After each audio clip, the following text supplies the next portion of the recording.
என் மனசுல உள்ள பாரமே குறைஞ்சிருச்சு.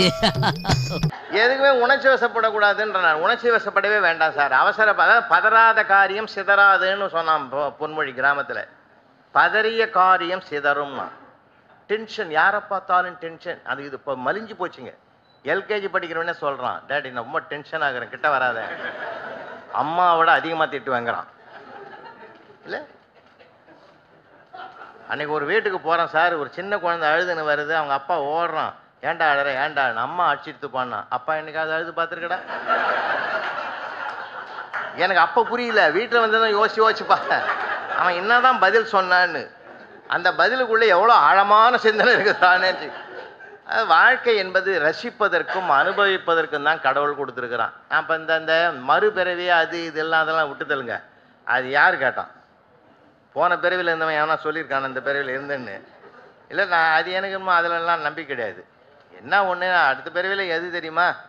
ஒவ்வொரு ரோட்டரி அமைப்பில் இருக்கிற ஒவ்வொருவருக்கும் மறுபிறவி உண்டு. காரணம், நீங்கள் செய்த சேவை உங்களுக்கு அந்த மறுபிறவியை கொடுக்கும்.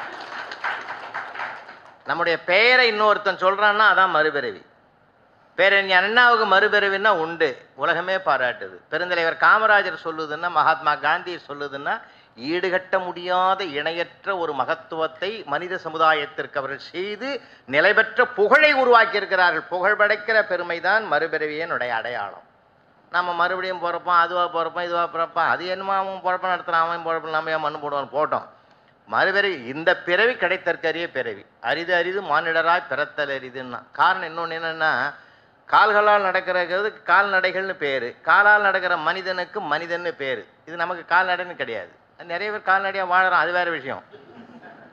ஏன்னா பஸ்ஸில் பார்த்தீங்கன்னா தெரியும், ஏன்டா மாடு பார்த்து வரக்கூடாதுன்னுவான். அதுக்கு அவங்க அதுக்கு ஏன்டா பண்ணி மாதிரி உருமுறைன்னுவான். நான் நல்லா பார்ப்பேன் சார், இதெல்லாம் பயணம் பண்ணும்போது யோசிச்சு பார்ப்பேன், அவன் என்ன சொல்கிறான் இவன் என்ன சொல்கிறான். இல்லை வேடி காமெடியாக இருக்கான். இப்போ 2 பேரும் மாடு இன்னொரு மிருகமாக மாறிட்டான் இல்லைங்களா? அந்த மிருகத்தன்மைன்றது அவனுக்குள்ளே இருக்கிறத அடையாளப்படுத்திடும். இப்போ ஏன் மனிதனுக்கு மட்டும் அந்த காலால் நடக்கிற மனிதன் ஏமாச்சான்னா, மனிதனுக்கு மட்டும்தான் இந்த மனம் என்ற ஒன்று உண்டு. மனதால் நடக்கிற சக்தி படைத்தவன் என்பதனால்தான் மனிதன்னே பேரு நமக்கு. அதனால்தான் திருவள்ளுவர் அதை சூட்சமாக சொன்னார், மனத்துக்கண் மாசேலனாதல் அனைத்தரன் ஆகல நேர பெறன்னர். இதை விட என்ன சார் வேணும்? தர்மம் கூட நீ பண்ண வேணாம், தர்மம் வாரி கொடுக்க வேணாம், எதுவுமே செய்ய வேணாம். மனசை தூய்மையாக வச்சிரு. அடுத்தவனுக்கு பாதகமில்லாத ஒரு வாழ்க்கையை அமைத்து கொண்டால் அதை விட ஒரு உயர்ந்த வாழ்க்கை உலகத்திலேயே கிடையாதுன்னார். நான் நிறைய இடங்களை பார்ப்பேன், டாக்டர் வீட்டுக்கெல்லாம் போனேன்னா அங்கேயும் நிறைய வாழ்க்கையில் நீதி கிடைக்கும் சார். எங்கே வேணாலும் கிடைக்கும் சார், எங்கேயுமே கிடைக்கும். எந்த நீங்கள் பாசிட்டிவ்லையும் கிடைக்கும், நெகட்டிவ்லையும் கிடைக்கும். வாழ்க்கையில் கூட பார்த்தீங்கன்னா நண்பன்னு இருப்பாங்க, எதிரின்னு இருப்பாங்க. வெற்றி அடைவதற்கு எதிரி காரணமாக இருப்பான், நண்பன் துணையாக இருப்பான். 2 பேருமே நமக்கு தேவை. அதனால் எதையுமே ஒரு நல்லதை நோக்கி நம்ம பயணப்படுவோமே, ரொம்ப ரொம்ப அருமையாக இருக்குங்க சார். ஒரு திருடம் கூட வீட்டுக்குள்ளே பூந்து கட்டில் படுத்துங்கிறவன் காலாண்ட போய் தலையாண்ட போய் தேடுறான். அப்படி இப்படி தேடும்போது அவன் எழுந்துட்டான், என்னடா பீரோ சாவியடா தேடுறான்னா. அண்ணா எப்படி கண்டுபிடிச்ச? என்னடா இது தெரியாது எனக்கு. சரி சரி, தொழிலுக்கு புதுசாக நீ சர்வீஸ் உண்டானா? இல்லை இல்லை, இன்றைக்கி தானே இந்த ஆரம்பித்தேன் அந்த வேலையானா. அதான் நான் பார்த்தேன், இல்லைன்னா ஒரு ஆம்பளை கிட்ட வந்து தேடுவியாடா சாவியை? பைத்தியக்காரா, அதை படுத்துங்கிறாளே அவள் காலுங்கழு போட்டுக்கிற தலகாணிங்க தாண்டா இருக்குது, அதை எடுக்க நான் 3 நாளாக பட்டப்பாடு எனக்கு தான் தெரியும். தயவு செஞ்சு சொல்கிறேன், கொஞ்சம் அமைதியாக அதை எடு, அவசரப்படாது. எது வந்தாலும் நான் விட்டு பார்த்துங்கிறேன், கவலைப்படாது. மொல்லமாக எடுத்துறேன்னா எடுத்து அந்த பீரோவை தர பிள்ளைங்க பார்த்த மாதிரி 300 ரூபா வச்சுக்கிறா. அதை எடுக்கிறதுக்கு நான் முடியலடா, ஏதோ எடுத்துக்கோ, கஷ்டப்பட்டவன் 200 வச்சுக்கோ, எனக்கு ஒரு 100 ரூபா கொடுத்து. அவன் போய் பீரோவை திறந்து கஷ்டப்பட்டு எடுத்துவிட்டு போகும்போது அவன் அழறான், நான் வெளியில் கஷ்டப்படுறேன், நீ வீட்டுக்குள்ளே கஷ்டப்படுற, நான் இல்லாத கஷ்டப்படுறேன், நீ வச்சிருந்தே கஷ்டப்படுற. ஆட போடா, நான் இன்னொரு வீட்டில் கூட எடுத்துக்குவேன், ஒன்னால் அது முடியாது, இந்த 300 நீயே வச்சுக்கான்ட்டு. எப்படின்னா ஒரு ஆம்பளை கஷ்டம் இன்னொரு ஆம்பளைக்கு தாண்டா சரி. வாழ்க்கையில் சார் எதுலையுமே ஒரு நீதி இருக்கு. நீங்கள் அது வேணான்னு பார்க்காதீங்க, அது தேவையில்லைன்னு பார்க்காதீங்க சார். எல்லாத்துலேயும் ஒரு நீதி இருக்குது. மிருகங்களை சுற்றி நம்ம சுற்றி இருக்கிற படைப்புகள் அத்தனையில் இருக்குது சார். இப்போ நீங்கள் படைப்பிலே பாருங்களேன், என்ன அழகு. சிங்கம், வலிமையான மிருகங்கள்லாம் காட்டுக்குள்ளே இருக்குது இல்லையா? வலிமையான மிருகங்கள் அனைத்தும் காட்டுக்குள்ளே இருக்குது. மென்மையான மிருகங்கள்லாம் நாட்டுக்குள்ளே இருக்குது. பூனை, நம்ம பசுமாடு, மாடுகள், மாட்டு வகைகள், இதெல்லாம் நமக்கு, ஆடு, இதெல்லாம் நம்ம கூட இருக்குது இல்லையா? ஆனால் மென்மையான மிருகங்கள் நம்ம கூட இருக்குது, வன்மையான எல்லாம் காட்டுக்குள்ளே இருக்குது. அதை பார்த்தாலே தெரிஞ்சுக்கலாம் எது வன்மையானது, இதனால் ஆபத்துன்னு. ஆனால் மனிதனுக்குள்ள அந்த மாதிரி மிருகத்தனங்கள் புகுந்து இன்னைக்கு அதாவது சிங்கம் அடையாளம் தெரியுது, அதாவது புலின்னு அடையாளம் தெரியுது. நம்ம கூட இருக்கிறவனே யார் புலி யார் சிங்கம்னு தெரியாமலே இருக்கிறோம் சில இடங்களில் இல்லை. ரொம்ப வருத்தத்தோடு சொல்கிறேன். நீங்கள் ஒரு காலகட்டத்தில் சொல்லுவாங்க, அது இன்றைக்கி அதிகமாக போச்சு. ஒருத்தன் பட்டதாரி பாவம் பிஏ முடிச்சுட்டு எங்கெங்கேயோ போய் தேடிக்கிறான், வேலை கிடைக்காத போய் கடைசியில் ஒரு சர்க்கஸ் கம்பெனி வாசலில் போர்டு மாட்டிக்கிறான், இங்கே வந்து நடிப்பதற்குரிய வேலை இருக்குது, 4000 ரூபா சம்பளம்னு. அதை பார்த்துட்டு உள்ளே போய் ஓனர்கிட்ட கேட்டான் என்ன நடிக்கணும்னு. ஒரு குரங்கு வேஷம் குறையுது, ட்ரெஸ்ஸு தர நடிப்பியான்னா. அதை என்ன பெரிய பிரமாதம், இப்பயே கூட நடிச்சு காட்டுறான்னா. அப்படி தாவனா இப்படி தாவனா, அப்படி ஓடி இப்படி ஓடி கடைசியில் சிங்கத்துக்கு கொண்டு உள்ளே ஊந்துட்டான். அட 4000 ரூபா சம்பளத்துக்கு ஆசைப்பட்டு உயிரே போக போகுதுன்னு நடுங்க பாரு. சிங்கம் நிமிந்துது, தம்பி நீ பிஏவான்னுச்சு.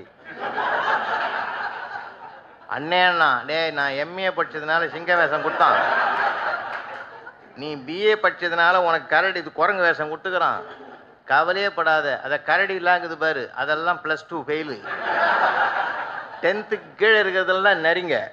அதனால் இங்கே இருக்கிறது பூராவே நாம தான்டா, பயப்படாதேன்னா. அதனால் ஒரு காலகட்டத்தில் அந்த மாதிரிலாம் எதையுமே நான் என்ன கேட்குறேன், எதுவும் வீணாக படைக்கப்பட்டது இல்லை. ஒரு பூனையை கூட பாருங்கள், இன்னும் கூட பாருங்களேன், நம்ம சுற்றி இருக்கிற நாய், அதனால தான் நாயினம் கடையேன்னு நாங்கள் ஆழ்வார்கள் சொன்னாங்களா இல்லைங்களா? 4000 திவ்ய பிரபந்தம் பார்த்தவங்களுக்கு தெரியும். பெரிய புராணத்தை தேவாரம் திருவாசகம் படித்து பார்த்தீங்கன்னா தெரியும், நாயினம் கடையேன், நாயினம் கடையேன் எல்லாமே ஆழ்வார்கள் நாயன்மார்கள் எல்லாம் சொன்னாங்க. நான் ரொம்ப நேரம் ஆராய்ச்சி பண்ணேன், ஏன் இந்த மாதிரி இவங்க பேசுகிறாங்க, இவ்வளோ பெரிய உயர்ந்தவர்கள், எவ்வளோ பெரிய சாதனை படைத்தவர்கள், ஏன் அதை நம்ம தங்களை நாயோடு ஒப்பிட்டுக்கணும்? ரொம்ப ஆராய்ச்சி பண்ணி பார்ப்பேன். நாய் கூட ஒரு பார்த்தீங்கன்னா ஒரு இப்போ உயர்ந்த குணம் இருக்குது சார். நீங்கள் நான் கிராமத்தில் பிறந்து வளர்ந்ததுனால சொல்கிறேன், ஒரு நாய் கூட இன்னொரு தெருவுக்கு உள்ளே நுழைய முடியாது சார், விசா இல்லாமல் பாஸ்போர்ட் இல்லாமல். நீங்கள் நல்லா கவனிங்களேன், ஒரு நாய் அப்படி நுழைஞ்சதுன்னு வச்சிங்களேன், முதல் 3 நாய் படுத்துருக்காங்க அந்த தெருவில். முதல் நாய் அப்படி லேசாக தலை தூக்கும், நடு நாய் தான் எழுந்து நிற்கும், 3வது கோடியில் இருக்கிறது ஃபோர்ஸாக வரும். ஏன், நமக்கு 2 பேர் சப்போர்ட் இருக்கிறாங்கன்னு 3 சேர்ந்து நம்ம தெருவுக்கு முனைக்கு வந்த நாயை கொண்டு போய் திருப்பி ரிவேர்ஸில் கொண்டு போய் அந்த தெருவில் என்ட்ரன்ஸில் விட்டுட்டு திரும்பிடும். இதுங்களும் அத்துமாரி உள்ளே போகாது. ஆனால் கார்பரேஷன் லாரியில் லைசன்ஸ் இல்லைன்னு 100 நாயை பிடிச்சி போட்டு போனாலும் ஒன்று குறைக்கவே குறைக்காது சார், முறைக்கும். ஏன் தெரியுமா, அன்னைக்கு நான் உன் தெருவுக்கு வந்தனே, ஏன் விட்டையா, என்னத்தை வாரி கட்டிக்கணும், எந்த பள்ளத்தில் கொண்டு போய் நம்மளை சாய்க்க போகிறானோ, மரணத்தின் தருவாயில் கூட அவர்களுக்கு ஒற்றுமையாக வாழவில்லையே என்ற வருத்தம் வருகிறது. ஆனால் மானுடத்துக்கு கடைசி வரைக்கும் அந்த எண்ணம் தான். எங்கள் ஐயா சிற்சபேசன் தான் சொல்லுவார், 92 வயசில் ஒருத்தன் மரணத்தில் கிடக்கிற போது அவர் விஜயாச்சாரம் காரைக்குடியில், உன் ஆசை கடைசி ஆசை என்ன சொல்லுன்னு, ஒத்தியாசாவை பயமாகுதுன்னு இருக்கான். இந்த மனோபாவம் இன்னைக்கு மாறலன்னா மனித தன்மை போயிடுது இல்லைங்களா? மனிதனுக்குன்ற ஒரு மனித தன்மை இருக்கணும். அந்த தன்மை தான் நமக்கு வாழ்க்கையில் மிகப்பெரிய வெற்றியை தேடித்தார். அதுதான் இந்த வார்த்தைகள் பாலம். அந்த காலத்தில் நான் மேடை உலகத்தில் பவனை வருகிற போது நிறைய பேர்கிட்ட நான் கற்றுக்கிட்ட பாடங்க. குமரியானந்தா அப்படி வர்றாரு, இலக்கிய செல்வர் குமரியானந்தம் பேசுறதுக்கு வர்றார். வாக்கிச கலாநிதி கிவா ஜெகநாதன் அவர் பேரை கூப்பிடுறாரு. நான் அந்த பட்டிமன்றத்தில் 3வது பேச்சாளர் உட்காந்துங்க. அப்படி வரும்போதே கை பட்டு பொத்தா இருந்து கீழே வந்து போச்சு. அவருக்கு ஒரு மனசு கஷ்டமாக போய் முதல் யாராவது பின் கொடுங்கன்னார். கீவாஜா சொன்னார், குமரியானந்தன் பின்வாங்கலாமான்னார். அவர் பாருங்க எவ்வளோ மகா கெட்டிக்காரன். கீவாஜா அவர்கள் ஊக்குவித்தால் நான் ஏன் பின்வாங்குகிறேன்னு. என்ன அழகு சார் இது, என்ன அழகான வார்த்தை. ஒருத்தருக்கு ஒருத்தர் எவ்வளோ மகிழ்ச்சி அடைய வச்சாங்க. அது மாதிரி ஒரு காலகட்டத்தில் இருந்து வாரியார் சுவாமிகள் கூட சொன்னாங்களே அவர் பேரை. வாரியார் சுவாமிகள் ஒரு ரிப்பனை கட் பண்ணுறாரு மளிகை கடைக்கு. அவங்க மளிகை கடைக்காரங்க கேட்குறாங்க, பெருமாள் படம் வைக்கவா சாமி, விநாயகர் படம் மாட்டவா, முருகன் படம் எந்த படத்தையாவது மாட்டு, கலப்படம் பண்ணி மட்டும் மாட்டிக்காதேன்னு. அதெல்லாம் அந்த நேரத்தில் வர்றது சார், அது அந்தந்த நேரத்தில் வர்றது. ஏன்னா நான் இப்போ ஒரு வருஷத்துக்கு முந்தி சன் டிவியில் கூட சொன்னேன், பேரறிஞர் அண்ணா லண்டனுக்கு போயிருந்தார். ஏர்போர்ட்டில் இறங்கின உடனே கேட்டாங்க, ஃபினிஷ்டும் கம்ப்ளீட்டும் ஒரே வார்த்தை தான், அர்த்தம் தானே, இது எதுக்கே 2 வார்த்தைன்னு. அவர் உடனே பதில் சொன்னார், நல்ல மனைவி வாய்த்தா வாழ்க்கை கம்ப்ளீட்டு, மோசமானது வாய்த்தா ஃபினிஷ்டானார். ரெண்டுத்துக்கும் டிஃப்ரெண்ட் பண்ணார் பார்த்தீங்களா? அந்த ஒரு ஞானம், இதுக்கு பேர் தாங்க ஞானம்னு பேர். இது யாருக்கு வரும் தெரியுங்களா? அந்த ஞானம், பிரசன்ஸ் ஆஃப் மைண்ட், சமயோசித ஞானம் யாருக்கு தெரியுமா வரும்? யாருடைய மனம் சஞ்சலப்படாமல் இருக்கிறதோ அவர்களிடத்தில் தான் அந்த ஞானம் உதயமாகும். உண்மைங்களா இல்லைங்களா? என் மனசு உணர்ச்சி வசப்பட்டாலோ, சபலப்பட்டாலோ, வேகப்பட்டாலோ, விவேகத்தை மறந்தாலோ அது வாழ்க்கையில் வரவே வராது. சித்தரஞ்சன் தாஸ் பழைய பழம்பெரும் தேசபக்தர், உங்களுக்கு எல்லாருக்கும் தெரியும். வரலாற்றில் படிக்கக்கூடிய மிகப்பெரிய சரித்திர நாயகன். ட்ரெயினில் பயணம் பண்ணுறார் சார். உண்மை அவருடைய வாழ்க்கையில் நடந்தது. ட்ரெயினில் வரப்போனால் அவருடைய கம்பார்ட்மெண்ட்டில் அவர் மட்டும்தான் தனியாக உட்காந்துங்கிறார். அவர் மட்டும்தான் உட்காந்துங்கிறார். அடுத்த கம்பார்ட்மெண்ட்டில் அடுத்த ஸ்டேஷனில் ஒரு லேடி ஏறுறாங்க. ஏறி உட்காந்த லேடி ஒரு மாதிரியானது. பட்டுன்னு இவருடைய கையை பார்த்தது, கழுத்தை பார்த்தது, அந்த செயினையும் மோதிரத்தையும் பார்த்துட்டு இதை கழட்டி கொடு, இல்லைன்னாக்கா என்னுடைய ஜாக்கெட்டை நானே கிழிச்சிக்கிட்டு என்னை தப்பாக பார்க்க வந்தேன்னு சொல்லி போலீஸில் ரிப்போர்ட் பண்ண வேண்டியது. அந்த நேரத்தில் அவர் என்ன பண்ணுவார் பாவம், ஒரு செகண்டில் அப்படி மைண்ட் அப்படி யோசனை பண்ணார். அடுத்த செகண்டே மாறிக்கினார். என்னம்மா சொல்கிறேன்னார். 2 காதையும் மடக்கினார். இந்த அம்மா மறுபடியும் சவுண்டாக கத்துச்சு, காது கேட்கலையான்னு. சவுண்டாக கத்தும் போதும் அவருக்கு புரியல. கேட்கலமான்னாரு. அட போயா, இவ்வளோ கத்துறேன் உனக்கு கேட்கலையா அப்படின்னு. அவர் என்ன பண்ணார் தெரியுமா? எழுதி கொடுன்னு கை செய்க காட்டினார். அந்த அம்மா எழுதி கொடுத்தது, மோதிரத்தையும் செயினையும் கழட்டி கொடுத்துரு, இல்லைன்னா என் ஜாக்கெட்டை நானே கழிச்சிக்கிட்டு நான் உன்னை பார்க்க வந்து தப்பான நோக்கத்தோடு என்னை பார்த்தேன்னு செயினை பிடிச்சி இழுத்து உன்னை போலீஸில் கொடுத்துருவேன்னு எழுதி டீட்டெயிலாக கொடுத்தது. வாங்கிக்கினார். இவரே செயினை பிடிச்சி இழுத்து அடுத்த ஸ்டேஷனில் போலீஸில் ஒப்படைச்சிட்டு இவருக்கு போயிட்டு நிம்மதியாக போயிட்டார். இது அவருடைய லைஃப்பில் நடந்த நிகழ்ச்சி சார். நாம் எப்பொழுதுமே மனதை மட்டும் சரியாக வச்சுருக்கோம்னா பெரிய சண்டையை கூட ஒன்றுமே இல்லாத ஆக்கிடலாம். நீங்கள் மனசில் எதையாவது சிக்கலை வச்சுக்கிட்டீங்கன்னா இந்த சிக்கலோடு இன்னொரு சிக்கல் சேரும்போது தான் அங்கே பூகம்பம் ஆயிடும். உண்மையில இல்லைங்களா? அதுதானே வாழ்க்கையில். எதையுமே நம்ம ரசிப்பதற்கு தயாராகிடும். எதையுமே நம்ம வேதனையோடு தான் எடுத்துக்க வேண்டாம். வார்த்தைகள் அப்படி தான் சில நேரங்களில் வரும். நானே என் பையன் பொண்ணெல்லாம் உட்காந்து கேரம் போர்டு ஆடிங்கிறோம். உள்ள சமையல் அறையிலேருந்து வருது குரல், சமையல் ரெடி ஆகிடுத்து ஏந்து வாங்கடான்னா. எங்கள் வீட்டம்மாவே எனக்கே ஒரு மாதிரியாக இருந்தது, ஏந்து வாங்கடான்றாளேன்னு. என்னையுமான்னு, உனக்கு மட்டும் தனியாக சொல்லணுமான்னு. இதை நான் கேட்காமலே இருந்திருந்தா கௌரவம். சிலதை கேட்டால் தான் சார் நமக்கே புரியுது. அது கேட்காமலே இருந்திருக்கலாம். சிலதெல்லாம் கண்டும் காணாது இருந்துருங்க. இல்லை கண்டும் காணாமல் அப்படியே போயிட வேண்டியது தான். சரி ரைட்டு விடு, அன்னைக்கு எப்படி இருந்தது இன்றைக்கி எப்படி இருக்குது. ஏன்னா நிறைய நேரங்களில் நான் சொல்கிறதுங்க, நான் அதனால் தான் திரும்ப திரும்ப நான் வருவேன். வெள்ளத்தனைய மலநீட்டம் மாந்தர்தம் உள்ளத்தனையது உயர்வுன்னா சார். உள்ளத்தனை நம்ம வச்சுக்கிற பணத்தின் அளவு உயர்வு கிடையாது. பணமே, அந்த பணத்தின் உயர்வே எதனால் வந்தது? உள்ளத்தின் உயர்வால் வந்தது. என்னால் முடியும்னு நம்ம நம்பினோம்னா முடிஞ்சு போச்சு சார். முடியும்னு நான் நம்பினோம்னா எல்லாமே ப்ளஸ்ஸே மைனஸ் ஆக்கிறவங்க நிறைய பேர் இருக்கிறான், மைனஸை ப்ளஸ் ஆக்கிறவங்க நிறைய பேர் இருக்காங்க. உண்மையில சொல்கிறேன், வாழ்க்கையில் ஜெயிக்கிறதுக்கு நிறைய மார்க்கங்கள் இருக்குது, நிறைய விஷயங்கள் இருக்குது. வாழ்க்கைன்றது சாதாரணமான விஷயம் இல்லை. இந்த மனம் என்பதை நோக்கியதான். மனமெனும் தோணி பற்றி மதியனும் கோலை ஊன்றி சினமெனும் சரக்கை ஏற்றி செறிகடல் ஓடும் போது மதனனும் பாறை தாக்கி மறியும் போது அறிய உண்ணாது உனை உணும் உணர்வை நல்காய் ஒற்றையோருடைய கோவேன்னாரு திருநாவுக்கரசர். மனம்தான் மிக நெஞ்சகமே கோயில், நினைவே சுகந்தம், அன்பே மஞ்சனில் பூசை கொள்ள வாராய் பராபரமேன்னார் தாய்மான சுவாமிகள். உள்ளம் பெருங்கோயில் ஊனுடம்பு ஆலயம் வள்ளல் பிரானருக்கு வாய்கோபுரவாசன திருமூலர் சொல்றார். அப்ப இந்த மனம் என்பது தான் மிக மிக முக்கியத்துவம் வாய்ந்தது மனிதனுக்கு. அதை நிறைய பேர் களங்கப்படுத்திக்கிட்டனாக்கா வேணும் வாழ்க்கையில எதையுமே சாதிக்க முடியாது. அது தூய்மையானதாகவும் நேர்மையானதாகவும் சத்தியத்துக்கு உட்பட்டதாகவும் இருக்கிற போதுதான் மிகுந்த சிறந்த செயல்பாடுகளுக்கு உரிய கருத்துகள், வாழ்வியல் உண்மைகள் நமக்கு வளமாக கிடைக்கும். 20 வருஷத்துக்கு முந்தைய நான் திருப்பதிக்கு மலைக்கு போயிருந்தேன். ஏடுகுண்டலவாடா கோவிந்தா வெங்கட்நம்பரா நாராயணான்னு சொல்லி 10வது ஷெட்டில் உட்காந்துருந்தேன் 10 மணி நேரமாக. கோவில கிட்ட போயாச்சு. 10 நிமிஷத்தில் பகவானை பார்த்துடலாம் பெருமாளை. இந்த பாழுங்கண், இந்த 5 புலன்குது பாரு, ஒன்றுக்கு ஒன்று தொடர்புடையது. இந்த பாழுங்கண் அப்படி நிமிந்து மண்டபத்தை பார்த்தது. எவனோ ஒருத்தம் போலது பாதிக்கப்பட்டவன் எழுதிட்டான், ஜெயந்தி ஐ லவ் யூன்னு எழுதிட்டு போட்டான். இந்த கண் அதை பார்த்த உடனே மனசுக்கு அனுப்பிச்சு விட்டுது, இதை பாடுறான்னு. மனம் அங்கே போயிட்டுது, யார் அந்த ஜெயந்தி, இவனை யார் நேசிச்சிருப்பான், அவன் காதல் நிறைவேறாததுனால தானே இங்கே எழுதி வச்சுக்கிறான், பெருமாள் அவனை காப்பாற்றி கரை ஏற்றினாரா இல்லையா, மொத்த கவனம் அங்கே போட்டுது. 10வது நிமிஷம் வெளியில் நிற்கிறேன், ஜருகண்டின்னு கொண்டாந்து வெளியே விட்டான். அப்பதான் நான் யோசனை, 10 மணி நேரமா காத்தும் கடந்த தவம் 10 நிமிஷத்துல பறி போறதுன்னா ஒரு வினாடி கூட நம் வெற்றியை தீர்மானிப்பதற்கு வருகிற இடையூறை தவிர்ப்பவன் தான் வாழ்க்கையில் ஜெயிப்பான்.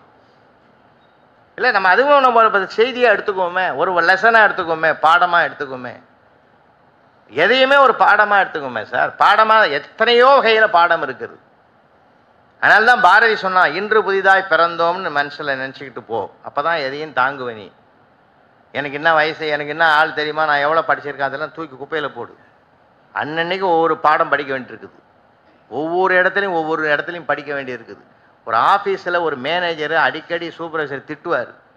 சூப்பர்வைசர் வருவார், வேகமாக திட்டின பிறகு அப்படியே வருவார், சீட்டில் உட்காருவார், டிராவை திறப்பார், ஒரு 5 நிமிஷம் பார்த்துட்டு மௌனமாக உட்காந்துட்டு அப்படியே போயிடுவார், சாந்தமாகிடுவார். மேனேஜருக்கே சந்தேகம் வந்துடுது, இந்த ஆளை கடுமையாக திட்டுறான், அப்பப்போ போகிறான், டிராவை திறக்கிறான், உத்து பார்க்குறான், வந்துடுறான், என்னதான் பண்ணுறான். ஒரு நாள் கேட்டே போட்டார், என்னதான் பண்ணுறான்னு சொல்லிட்டு எட்டி பார்த்தா ஒன்றும் இல்லை, அவர் ஒய்ஃபு படத்தை உள்ளே வச்சுருக்கான். அப்படி திறந்து பார்த்துட்டு அப்படியே பார்த்துட்டு ஒரு 5 நிமிஷம் பொறுமையாக இருந்துட்டு சாந்தமாகிடுவான். இது எப்படி உனக்கு சாத்தியமாகுது? அவ்வளவு ஈர்ப்பு சக்தி. அதெல்லாம் ஒன்றும் கிடையாது. உன்னை விட அந்த ஆள் மேலுன்னு நான் நினச்சிக்க. மொத்த சம்பளத்தை நீ வாங்குற, நீ திட்டுற அளவு கூட கொடுக்குற மனுஷன் திட்டல, உன்னை விட அந்த ஆள் மேலுன்னு நான் சமாதானம் ஆகிடுவேன் சார். நான் ஏன்னா சமாதானம் ஆகிடுறதுக்கு அவன் ஒரு மார்க்கம் கண்டுபிடிச்சிருக்கிறான். ஆளாளுக்கு ஒரு மார்க்கம்னு வைங்களேன். 15 வருஷமா திருமண தம்பதிகள் மணநாளை கொண்டாடுறாங்க. மணநாளை கொண்டாடுற போது ஒரு கப்பு நிறைய கேசரி கொண்டாந்து அந்த அம்மா கையில் கொடுக்குது. மணமளமனு 2 செகண்டில் சாப்பிட்டு உட்காந்துட்டான்.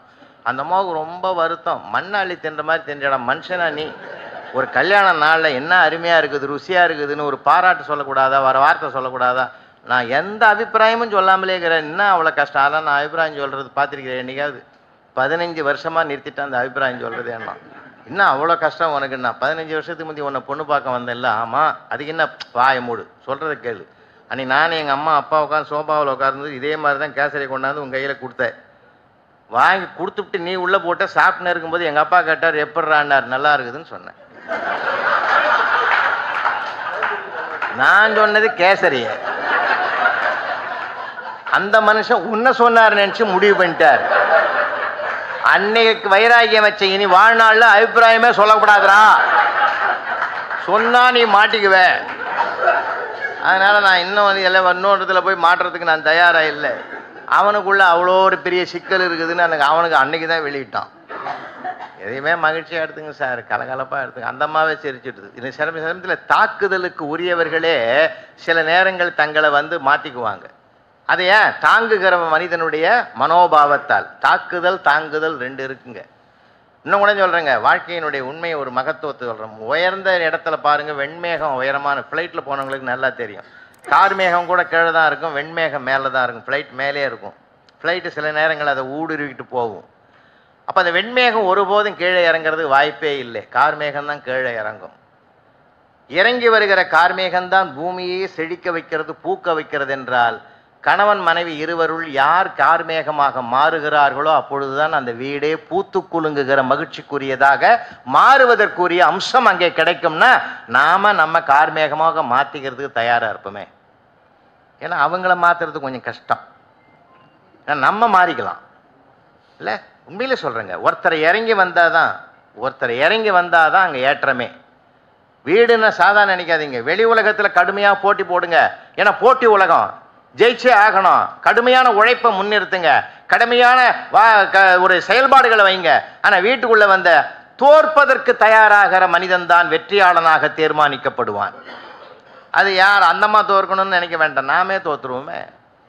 நாமே தோற்பதற்கு தயாராக இருப்போமே. அங்கே மகிழ்ச்சி பூத்து குலுங்க சார்.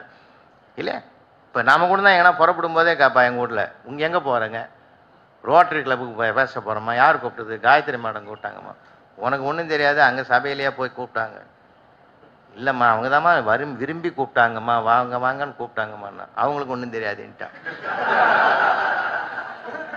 என்ன சொல்லு ஒன்றும் தெரியாதுன்னு. அவங்க எவ்வளோ தெரியுமாண்ணா? அதெல்லாம் கிடையாது, உன்னை கூப்பிட்டதுலேருந்தே தெரியலையா?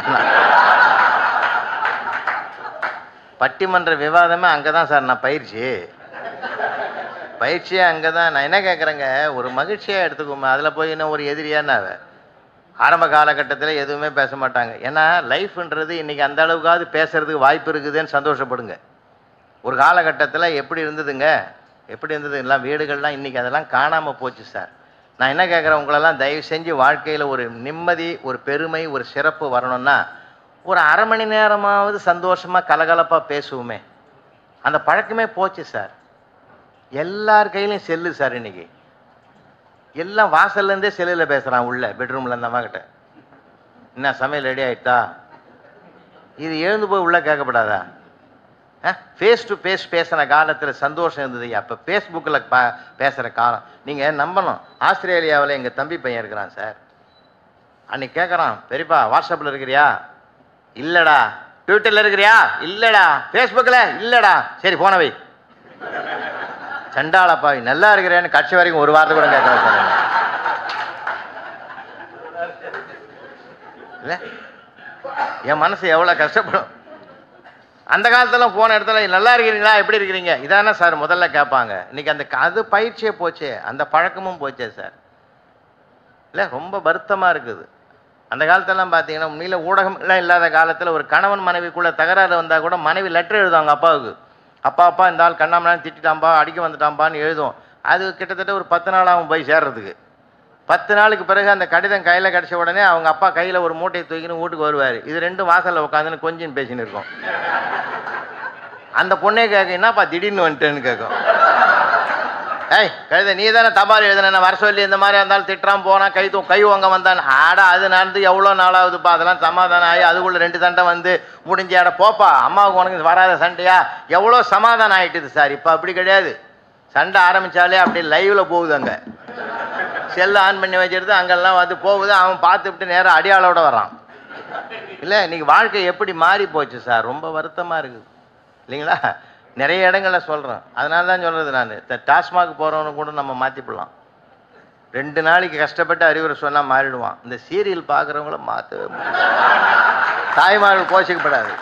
ஏதோ பாவம், நான் ஒரு 5-6 பேர் வந்துருக்குறாங்க. உங்களை சொல்லலம்மா, நீங்கள் சமூக பணியில் வரீங்க, இந்த மீட்டிங்கில் வரீங்களா, அதுவே பெரிய விஷயம். எங்கள் வீட்டிலே சொல்கிறேன் நான். அதுவும் இப்போ லேட்டஸ்ட்டு எல்லா சேனல்லையும் பார்த்தீங்கன்னா எந்த சீரியலோ அதை பற்றி கவலை இல்லை, ஏதோ ஒரு கிராஃபிக்கில் பாம்பு ஓடுது.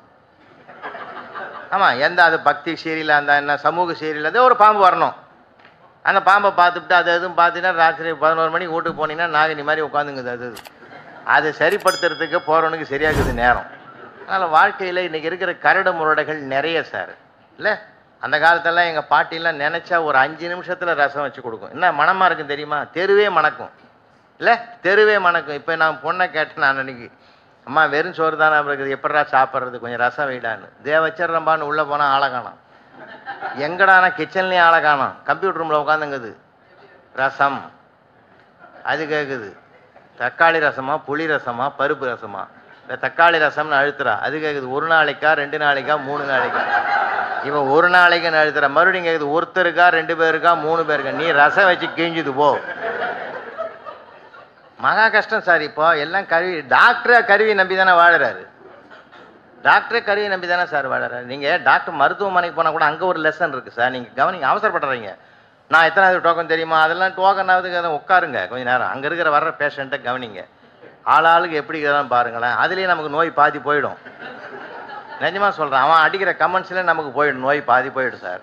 அவன் இன்னும் அழகாக பேசுவான் தெரியுமா? அன்றைக்கி ஒரு அம்மா வந்து சுகர், கடும் சுகர். அது டாக்டர் சொன்னார், அம்மா காலையில் ஒரு மாத்திரை, மத்தியானம் ஒரு மாத்திரை, சாத்திரிக்கு ஒரு மாத்திரை, சாவர வரைக்கும் போடணுமா? டாக்டர் பயந்துட்டார். இல்லைம்மா, வாழற வரைக்கும் போட்டுத்தாரு. என்ன அருமையான வார்த்தை. ரெண்டும் ஒன்று தான். அவர் சொல்கிறது ஒன்று தான், அவன் அந்த அம்மா சொல்கிறது ஒன்று தான். ஆனால் அதையே எப்படி என்ன அழகாக பவ்யமாக சொல்கிறார் பார்த்தீங்கன்னா, வாழற வரைக்கும் போடுமா. அதான் பாசிட்டிவ். அதுதான் அந்த உடன்பாட்டு. நமக்கு அந்த வார்த்தைகள் எனக்கு நிறைய பலம் கொடுக்கும் சார். அது அதுவே போச்சு. இன்றைக்கி யாருக்கிட்ட எப்படி பேசுறது ஒரு மண்ணுன்னு தெரியல. அந்த நாளில் நாட்டுப்புற பாட்டெல்லாம் நீங்கள்லாம் படிச்சிருப்பீங்க. பக்கமாக இப்போ வாய்ப்பு இருந்தால் கூட பாருங்கள். என்ன லைஃப் வாழ்னா நம்ம பெரியவங்கெல்லாம். சூப்பரான லைஃப் சார். அதெல்லாம் நான்லாம் ஒரு பாட்டை படித்தாலே அங்கே உள்ள பயணம் பண்ண ஆரம்பிச்சிருவேன். மனைவி சாதாரண படிப்பறிவு தான், கை நாட்டு பேர் வழி தான் அந்த குடும்பம். அவன் விவசாயத்துக்கு போயிடுவான். அந்த அம்மா தூளியில் போட்டு, அப்புறம் தூளினால என்னன்னு தெரியல இப்போ பிள்ளைகளுக்கு. இல்லை, தாலாட்டுன்னு பேர். தாள்னா நாக்கு, நாக்கை அசைத்து பாடுவதனால் அதுக்கு தாலாட்டுன்னு பேர். தாலாட்டில் எத்தனை சரித்திரத்தை சொல்லி கொடுத்தான், இப்போ எல்லாமே காணாமல் போச்சே சார். அப்படி இந்த தூளியில் போட்டுட்டு அந்த அம்மா பாடுது. அத்தை அடித்தாலோ அரளிப்பூ செண்டாலே, மாமன் அடித்தானோ மல்லிகைப்பூ செண்டாலே, ஆறடித்தார் சொல்லி எழு என்கண்ணே ஆறடித்தார் சொல்லி எழு. அதுக்கு என்ன தெரியும் 6 மாதத்து குழந்தைக்கு? அது என்னமோ சொல்கிற மாதிரி சொல்கிறது. இவ ஒரு நாடகமாக நடத்துவா. நம்மால் விவசாயி வெளியிலேருந்து வர்றான், வா உள்ள போய் மோர் எடுத்துட்டு வா, உள்ள அவளை அனுப்பிட்டு இவன் பாடுறான் அந்த பாட்டை வாசலில் வரும்போதே கேட்டுட்டு. அத்தை அடிக்கவில்லை ஐவர்களும் தீண்டவில்லை, தானே அழுவுறாண்டி ஒரு தம்பி துணை ஓணுமுன்னு.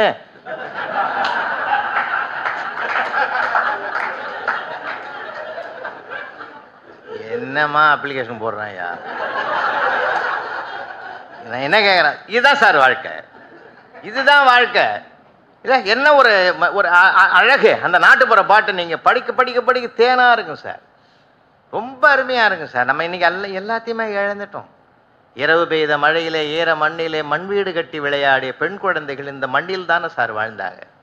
ஆண் பிள்ளைகள்லாம் அதை உடச்சிட்டு போவான், அவ்வளோ ஆனந்தம் அவனுக்கு. இல்லை எவ்வளோ எவ்வளோ பெருமை இருந்தது.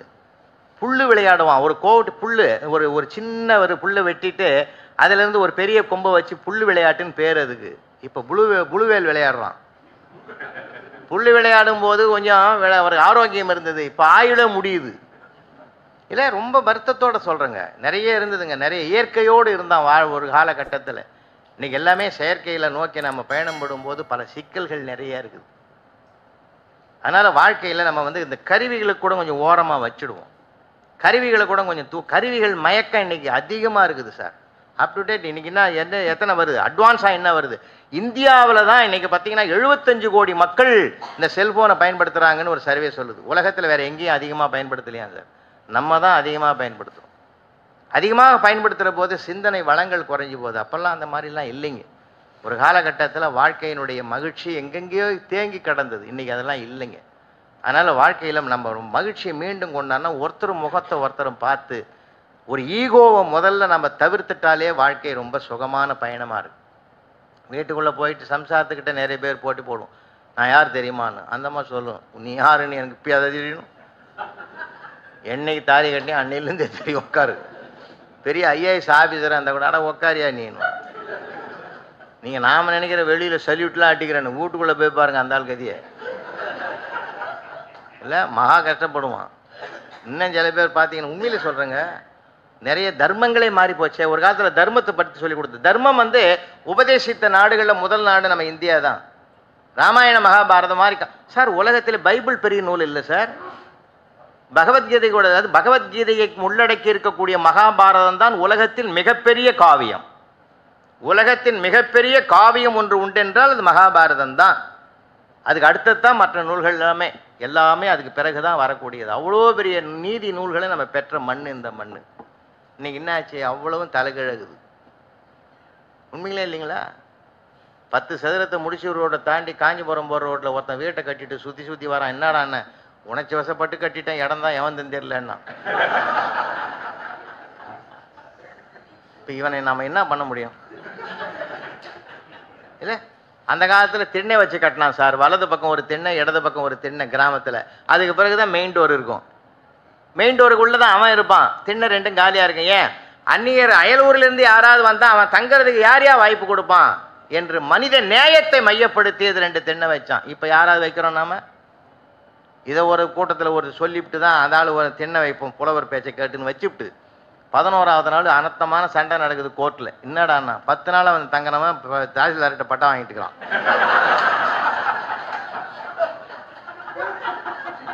நாளுக்கு 4 என் இடம்னு வாங்கிட்டுக்கிறான் அவன். இந்த ஆள் பேச்சை கேட்டு நான் படுற பாடு எனக்கு தான். அன்னையிலேருந்து அது சொல்கிறதே கிடையாது. இல்லை இன்றைக்கி இருக்கிற காலம் அப்படி இருக்குது. ஏன்னா சில நேரங்களில் நம்ம அப்படி தான் வம்புக்கு போயிடுது. அது மாதிரி தான் சொன்னேன், கணவன் மனைவி ஒருத்தர் பாராட்டிங்கயான்னு. அதில் ஒருத்தர் கேட்டுட்டு கட்சியில் கூட்டம்லாம் முடிஞ்சு நிஜமந்தான் புலவரை பாராட்டணும். நான் இது வரைக்கும் சம்சாரத்தை பாராட்டினதே கிடையாது. ஏன்னா நான் எதையுமே சந்தோஷமாக எடுத்துங்கன்னு சொல்லியிருக்கிறேன் அவனுக்கு இந்த கூட்டத்திலேயே. ஒன்றும் இல்லைடா, என்னையே உதாரணமாக சொன்னேன். நான் ஒரு நாள் ஸ்கூட்டரில் வாசலில் நிற்கிறேன். என் வீட்டம்மாவை கூப்பிட்டம்மா டிஃபன் ரெடியாக இருக்குதா, பாரதி வித்யாபவனில் பேச போகிறேன்னு. ஐயோ ஒன்றுமே பண்ணலையேன்னா. சரி நான் வழியிலேயே சரவண பவனில் ஹோட்டலில் சாப்பிட்டுக்கிறேன்னு. ப்ளீஸ் உள்ளே உக்காரியா, 10 மினிட்ஸ் சரியா. அதுக்கு போய் பதறேன்னா ஏதோ பண்ண போகிறாளாங்க, ரவையை போட்டு உப்புமா பண்ண 10 நிமிஷம் ட்ரிம்மாக ட்ரெஸ் பண்ணிக்கின்னு நானும் ஹோட்டல் சாப்பிட்டு ரொம்ப நாளாக வா போகலான்னா, இதை நான் பெருமையாக எடுத்துக்கணுன்டான்னு இந்த மேட்டர்லாம் சொல்லிட்டேன்னா, அவன் என்ன பண்ணியிருக்கிறான், இதே மாதிரி நாமளும் பாராட்டணும் வீட்டில், எதுவாக இருந்தாலும் பரவாயில்லை, அது ஒரு நல்லதாக தான் தெரியுதுன்னு அவன் போய் சோபாவில் உட்காந்துக்கிறான். அந்த வீட்டு மறுநாள் இந்த வேலைக்காரன் பெருக்கின்னு வந்துக்குது, அதையே உத்து பார்த்துட்டு இருக்கிறான். அவன் சம்சாரத்துக்கு கோபம் வந்து போய் என்ன அப்படி ஒரு பார்வை பார்க்குறான், அடே பைத்தியக்காரி, நேற்று அந்த ஆள் போய் கூட்டத்தில் கூட கேட்டேன் பாராட்டுன்னு சொன்னார், அந்த கலரில் நீ புடவை கட்டி நீ வந்தீங்கன்னா எவ்வளோ அழகாக இருக்குன்னு நான் யோசனை பண்ணிங்கிறேன், உண்மை தெரியாமல் பேசுறியான்னா அந்த அம்மா பத்திரகாளியாக மாறிட்டுது. ஏன் நல்லது தானே நல்லதா சொன்னேன், 3 வருஷமாக கட்டியிருந்து நேத்தாண்டா அந்த புடவை அந்த பொம்பளை கொடுத்தேன், ஒரு நாள் கூடமா உங்கள்ல நான் படலைன்னா. இவ்வளோ சிக்கல் இருக்குன்னு அவனுக்கு தெரியாது. அவன் அங்கேருந்து வந்தான், என்கிட்ட வந்தான், சண்டாளப்பாய் ஓம் போய் பேச்சை கேட்டு நான் போய் பாராட்ட போய் இந்த மாதிரி ஆகி போச்சு. அப்புறம் நான் அவனை சமாதானப்படுத்தினேன், அது விடுப்பா உன் மேலே ஒன்றும் தப்பு இல்லை, புடவையிலையா இருக்குது அழகு, அது கட்டுற ஆளை பொறுத்தாங்குது, அதனால நீ அதுக்காக வருத்தப்படாது விடுப்பா அப்படின்னு. எந்த சூழ்நிலையையும் ஒரு மகிழ்ச்சி களமாக மாற்றுகிற சக்தி ஒவ்வொரு மனிதனுடைய மனோபலத்தை பொறுத்து இருக்கிறது. நான் கடந்த ஒரு 1/4 நூற்றாண்டுக்கு மேலாக 30 ஆண்டு காலமாக மேடை உலகத்தை பார்த்துட்டு வர்றவன். பேராசிரியர் கண சிற்சபேசன் ஐயா அவர்களோடும், தமிழறிஞர் திருக்குறளார் முனுசாமி அவர்கள் ஐயா அவர்களோடும், தென்கட்சி சுவாமிநாதன் அவர்களோடும், குறிப்பாக குறைந்தபட்சம் ஒரு 10 ஆண்டுகளாக அவர்களோடு நான் பயணம் பண்ணியிருப்பேன். அந்த அளவுக்கு என்னை வழிநடத்தியவர்கள், பெருமைக்குரியவர்கள். அவர்களிடத்திலிருந்து நிறைய பாடங்களை நான் கற்றவன். சமீபத்தில் ஒரு 6 மாதத்துக்கு முந்தி பாண்டிச்சேரி கூட போயிருந்தபோது ஒரு மேடையில் உட்காந்து பேசிக்கிட்டு இருக்கேன். அங்கே வச்ச மானிட்டரில் ஒன்று வேலை செய்யலை. இந்த மைக் செட்டுக்கார்ட்ட சொன்னேன், தம்பி இந்த மானிட்டர் சரியாக வேலை செய்யலைன்னா, மானிட்டர் நல்ல பிராண்டு தானே, அது கூடமா வேலை செய்யலைன்னா. நான் சொன்ன மானிட்டர் வேற, அவன் சொல்கிற மானிட்டர் வேறன்றது எனக்கு அப்புறம் தான் தெரியும். அது பாண்டிச்சேரியில் அது ஒரு பிராண்டுன்றது அப்புறம் தான் தெரியும் எனக்கு. இல்லைங்களா, சிலதெல்லாம் நமக்கு புரியாது இல்லை. அதில் எப்பயுமே வாழ்க்கையில் எதையுமே நம்ம எளிமையாக எடுத்துக்கிட்டோம்னா அந்த ரசனை, உண்மையிலேயே மகிழ்ச்சி என்பது வெளியில் கிடையாது, பார்க்கிற பொருளில் கிடையாது, பார்க்கிற அழகில் கிடையாது, எடுத்துக்கிற மனோபாவத்தை பொறுத்தது தான் அது மகிழ்ச்சி இருக்கிறது. ஒரு பூவை பார்க்குற ஒரு கலைஞன் கூட அழகாக இருக்கிறதே என்று சொன்னால் அவன் கலைஞன் என்று சொல்லலாம். அந்த பூவை கொண்டு போய் சாமி படத்தில் வைத்தால் அழகாக இருக்குமே நினைச்சான்னா அவனை பக்தன்னு சொல்லலாம். இந்த பூவிலேயே கடவுள் சிரிக்கிறானே என்று நினைத்தால் அவனை ஞானியாக பார்க்கலாம். என்றால் பூ ஒன்றுதான், பார்க்கிற மனிதனுடைய பார்வை மனோபாவம் தான் மாறுபட்டும் வேறுபட்டும் கிடக்கிறது. என்றால் இந்த பிரபஞ்சம் கூட அப்படித்தான். அதை மகிழ்ச்சியாக எடுத்துக்கொள்கிற மனோபாவம் உண்டு, துன்பமாக பார்க்கிற மனோபாவமும் உண்டு. அதனால் நான் கூட 36 ஆண்டுகள் ஆசிரியராக இருந்தவன். மேதக அப்துல் கலாம் ஐயா அவர்களோடு 2 நாட்கள் 2006ஆம் ஆண்டு செப்டம்பர் மாதம் 4ஆம் தேதியும் 5ஆம் தேதியும் ஐயா அவர்களோடு ராஷ்டிரபதி பவனில் இருந்தவன். உண்மையிலேயே அவரை போல ஒரு வியப்புக்குரிய இன்னொரு இந்திய தேசத்தின் இன்னொரு மகாத்மா என்றே அவரை சொல்லலாம். அவரிடத்தில் கற்றுக்கொள்ள வேண்டிய வாழ்க்கை பாடங்கள் ஏராளம் ஏராளம். அது மாதிரி ஒரு மனிதரில் புனிதரை பார்க்க முடியாது. அந்த மாமனிதரோடு 2 நாட்கள் அங்கே ராஷ்டிரபதி பவனில் தங்கியிருந்தது என்னுடைய வாழ்நாளில் மறக்க முடியாத நாட்கள். அப்படிப்பட்ட பெருமைக்குரியவர் எப்படி வாழ்க்கையில் அணுகணும்னு சொல்லி கொடுத்தவர். அதாவது அரசியலாக இருந்தாலும் சரி, இது ஆன்மீகமாக இருந்தாலும் சரி, இல்லறத்தானாக இருந்தாலும் சரி, துறவரத்தாராக இருந்தாலும் சரி, வாழ்க்கை எப்படி அணுகுமுறையில் தான் அந்த வாழ்க்கையின் வெற்றியே இருக்கிறது. ஏன்னா இதை ஒரு காலகட்டத்தில் நம்முடைய கிராமங்களில் சொல்லி கொடுத்தாங்க, வீடுகளில் அம்மா அப்பா சொல்லி கொடுத்த ஒரு வாழ்க்கை முறை இருந்தது. இப்போ அப்படி இல்லை. எதையாவது நம்ம ஒன்று சொன்னால் கூட பையன் அது சிலபஸில் இல்லைங்கிறான். ஏன்னா அவனுக்கு இப்போ மார்க்கை நோக்கிய பயணத்தில் இருக்கிறான், மதிப்பை நோக்கிய பயணத்தில் நாம் இன்னும் அவனை திசை மாற்றவில்லை. வருத்தத்தோடு சொல்கிறேன். நான் டெக்ஸ்ட் புக் ஆத்தராக இருந்தவன். தமிழ் 7ஆம் வகுப்பு தமிழ், 8ஆம் வகுப்பு தமிழ் பாடப்புத்தகத்தை சென்ற 5 ஆண்டுகளுக்கு முந்தைய நான் தான் தயார் பண்ணது. கடுமையான போராட்டத்தில் அந்த புத்தகத்தை உருவாக்கி தந்தேன். ஏன்னா இன்றைக்கி அவனுக்கு தேவையில்லாத செய்திகளை நம்ம போட்டு அவனை திணிக்கிறோம். 1ஆம் பானிபட்டு யுத்தத்தை பற்றி அவனுக்கு என்னத்துக்கு கவலை? அது என்றைக்கும் முடிஞ்சு போன ஒன்று. 2ஆம் உலகப் போர் ஏன் நடந்தது அதை பற்றி அவனுக்கு என்ன கவலை? தேவையில்லாததை போட்டு அவனுக்கு திணிக்கிறோம். இப்போ சர்வப்பள்ளி டாக்டர் ராதாகிருஷ்ணன் அவர்கள் ரஷ்யாவுக்கு போயிருந்த காலத்தில் 5ஆம் வகுப்பு படிக்கிற பையனை பார்த்து ஒரு கேள்வி கேட்டார். ஒரு ஆப்பிள் 1 ரூபாய்க்கு வாங்கி அதே ஆப்பிள் 2 ரூபாய்க்கு விற்றா என்ன கிடைக்கும்னா 6 மாதம் ஜெயில் கிடைக்கும்னா. மிரண்டு போனார். என்னப்பா சொல்கிறேன்னார். அதிக லாபத்துக்கு விற்றா எங்களுக்கு ஜெயில் தண்டனை தான் கிடைக்கும். இந்த நாட்டு சட்டம், நான் 5ஆம் கிளாஸ் படிக்கிற போதே அந்த நாட்டினுடைய சட்டத்தை அறிந்து வைத்திருக்கிறான் என்றால் பிற்காலத்தில் அந்த நாட்டு பற்றோடு எப்படி இருப்பான்? இன்றைக்கி நம்ம ஊரில் அப்படி இருக்குங்களா? 1 லிட்டர் பாலில் 1/2 லிட்டர் தண்ணி கலந்தா எவ்வளோன்னு நம்மளே கணக்கு கேட்குறோம். அவன் எதை கற்றுக்கிறான்? இன்னும் சொல்ல போனால் 7 8 போகமாடா, போகவே போகாது. பக்கத்தில் ஒன்று கடை வாங்கு. 12th வரைக்கும் இதை தான் சொல்லி கொடுக்குறோம். அதுக்கு பிறகு அவனாக தற்பூர்த்தி ஆன பிற்பாடு கடை வாங்கிடுறான். ஏன்டா கொடுக்கலன்னா ஒரு நாளாவது வாங்கினதை திருப்பி கொடுக்குற மாதிரி நீ கணக்கு சொல்லி கொடுத்தியான்னு கேட்குறான். இப்போ அவன் கேட்குறதுல நியாயம்தானுங்களே, நியாயம்தானே கேட்குறான். அதனால் நம்முடைய பார்வை மனோபாவங்கள் மாறுபட்டு இருக்கிறது. அதை நாம் என்ன பண்ணணும், ஒரு காலகட்டத்தில் வீட்டில் சொல்லி கொடுத்தாங்க. அம்மா அப்பா எப்படி லைஃப்பில் எப்படி இருக்கணும்லாம் சொல்லி கொடுத்தாங்க. நான்லாம் தன்னுடைய தாயை, பெற்ற தாயை மறக்க முடியாது. ஏன்னா முதல் ஆசிரியை அவள் தான். பிரபஞ்சத்தினுடைய முதல் ஆசிரியை. மாபெரும் சக்தி என்று சொன்னால் ஒவ்வொரு சக்தியினுடைய வடிவமாக இருப்பது தான் பெண்மை. அதில் தாய்மை என்பது தான் மிகப்பெரிய வலிமை உடையது. என்னாலாம் பார்த்தீங்கன்னா சின்ன பிள்ளையா இருக்கும்போது ஆஃப்டர் போட்டுக்கிட்டு அப்படி இப்படின்னு சுற்றுவேன். எங்கள் அப்பா விவசாயி வெளியிலேருந்து வர்றாருன்னா அப்பான்னு ஓடும்போதே பின்னாடி ரிவர்ஸில் பிடிச்சி இழுப்பாங்க. என்னடா பார்க்காத அப்பனை பார்த்துட்டு அப்படி போய் உக்காரு, அந்த ஆளே கடுப்பில் வரான், நீ போய் உக்காரு அப்படின்னு சொல்லி எங்கள் அப்பாவை கூப்பிட்டு ஸ்டூலில் உட்கார வச்சு ஒரு டம்ளர் தண்ணியை கொடுத்து அது 10 நிமிஷம் பிறகு ஒரு காப்பியை கொடுத்து விசிறி எடுத்து அந்த விசிறி ஒரு அரை மணி நேரத்துக்கு பிறகு போடா இப்போ அவர் 6ல் வந்துடுத்தாரு. வரும்போதே சொல்லுவாங்க அதுவே 5ல் வருது, ஏன்டா கெட்ட போகிறேன்னுவாங்க. அப்புறம் 6ல் வந்துடுதுன்னுவாங்க. 1 மாதம் இதை கேட்டுக்கிட்டு ஒரு நாள் கேட்டேன், நம்ம வரும்போது 5ன்ற அப்புறம் 6ன்ற அரை மணி நேரம் பொறுத்துனேன். உள்ளே இல்லைடா மனுஷனுக்கு 6 அறிவு, அந்த ஆள் வெளியில் போனாலே ஒன்று குறைஞ்சி தான் வீட்டுக்கு வருவான். அப்போ போய் நீ அப்பான்னாக்கா அந்த ஆள் குதறிடுவான், இருக்கிற கோபத்தில் ஓ மேலே காட்டிடுவான். அதனால் 6க்கு வர்றதுக்கு தாண்டா நான் தண்ணியை கொடுத்து காப்பியை கொடுத்து ஸ்டடி பண்ணி அதை ஒரு ஆளாக தயார் பண்ணி 6க்கு கொண்டாந்த பிறகு நீ போய் அப்பான்னா என்னடான்னு கேட்பாரு. இந்த தேவ ரகசியம் அந்த தெய்வத்தை விட வேற உலகத்தில் யாருக்குமே தெரியாது. இதெல்லாம் உண்மையிலே சொல்கிறேன். அந்த தாயினுடைய மனோபாவம் கட்டின மனைவிக்கு தெரிஞ்ச சண்டையே வராது சார். உள்ளே நுழையும் போதே வந்துட்டியா அப்படின்னாலே அவனுக்கு கோவம் வந்துடும் இல்லைங்களா? இன்றைக்கி அந்த நமக்கு அந்த வாழ்வியல் நெறிமுறைகளே போச்சுங்க.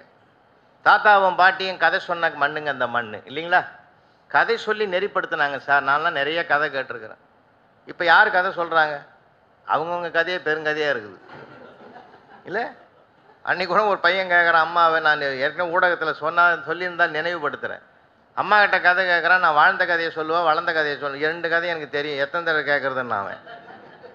இல்லைடா இன்னொரு தடவை கேளு, மனசில் நல்லா பதியும், அதெல்லாம் ஏற்கனவே நிறையா பதிஞ்சு போச்சு, நான் வேணால் உனக்கு திருப்பி சொல்கிறேன், புது கதையை சொல்லுமாண்ணா. இல்லை இல்லை உங்கள் அப்பா லேட்டாக வருவார், நீயும் முடிச்சுன்னு நானும் முடிச்சுன்னு இருப்போம், புது கதையாக விடுவார் அந்த ஆள். ஏன் லேட்டுன்னு கேட்டாலே போதும், கதை ஆரம்பம் ஆகிடும்டா. அந்த மாதிரி இருக்குது இன்றைக்கி லைஃபினுடைய போக்கு. யாரையும் எதையும் கேட்க முடியலைங்க. எல்லா இடங்களிலும் நமக்கு சிக்கல் அதிகமாக இருக்கிறது. அந்த சிக்கலை கூட நம்ம பார்த்து கண்டுக்காமல் போகக்கூடிய ஒரு காலம். அன்றைக்கி ஒரு ஆஃபீஸில் ஒருத்தன் உள்ளே போகிறான், அங்கே லஞ்சம் கொடுப்பதும் இல்லை லஞ்சம் வாங்குவதில்லைன்னு எழுதி வச்சுருந்தான். உள்ளே போனவன் வைத்தேஸ்வரோட கீழே ஒரு வரி எழுதினான், வதந்திகளை நம்பாதீர்கள்னு எழுதி கொடுத்தான். இல்லை அந்த பாதிப்பு அவனுக்கு தான் தெரியும். இல்லை இவன் பாட்டு இவன் இஷ்டத்துக்கு ஏக வசனத்தை எழுதுனான்னா இல்லைங்களா? உலகம் அப்படி இருக்குதுங்க. நமக்கு இப்போ நம்ம எந்த இதுவும் நம்ம என்ன நம்ம மனசாட்சியோடு கேட்குறோங்க.